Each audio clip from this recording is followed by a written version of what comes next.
Magandang hapon po sa inyong lahat.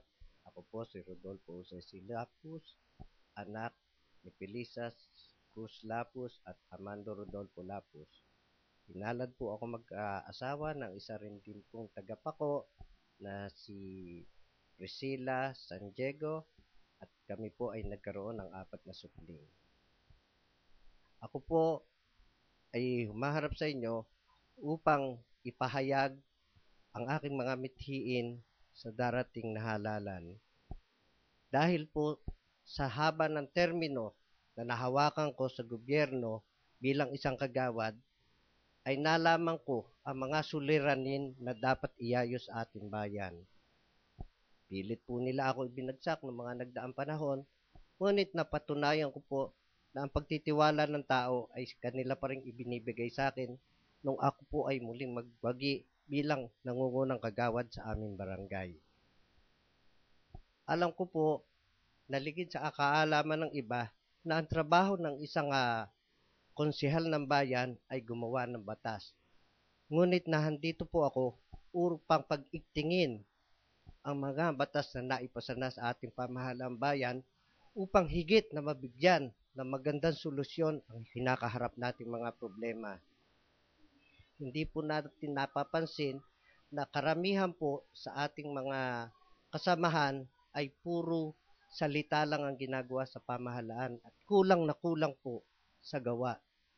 At nahandyan din po na minsan tayo ay napagsasamantalahan.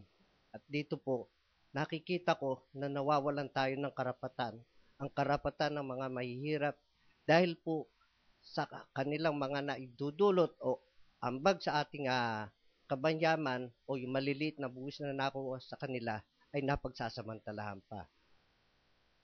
Dito ko po ginawa yung aking battle cry na ibalik ang karapatan ng mamamayan sapagkat sa mga pagsasamantalang ito, maraming nawawala sa mamamayan natin, lalong-lalo na sa edukasyon, kalusugan, at noong una nga po sa likas na problema ng ating bayan, yung pagbaha.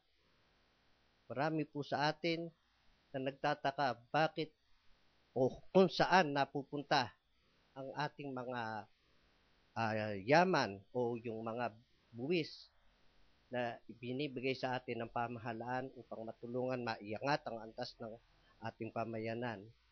Iyan po ay siguro sabihin na natin ang katotohanan na napupunta po sa mga tiwaling kawani ng ating bayan. At kagaya po ng tradisyonal na kalakaran sa politika, ang ating pong mga karapatan ay nabibili dahil po sa tanda ng kahirapan, gawa ng kahirapan, inooperan po sila upang makakuha lang ng boto.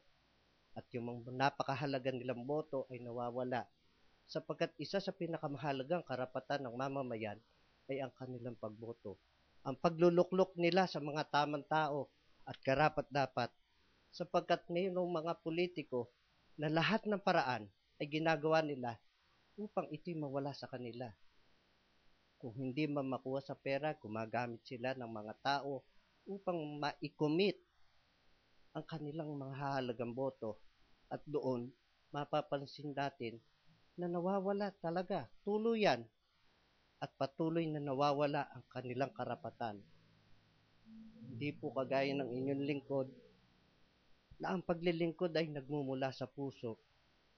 Bagamat mahirap tanggapin, ay sabihin natin na sa sistema ng politika nahandyan po ang katotohanan. Bagamat mahirap lang po ako, hindi ako kasing yaman ibang politiko, isang bagay lang po ang maipagkakaloob ko sa mamamayan ng Ubango. Ang lingkod po ang magagawa po ng inyong lingkod ay pagsilbihan ang mamamayan na nagmumula sa puso at hindi sa bulsa.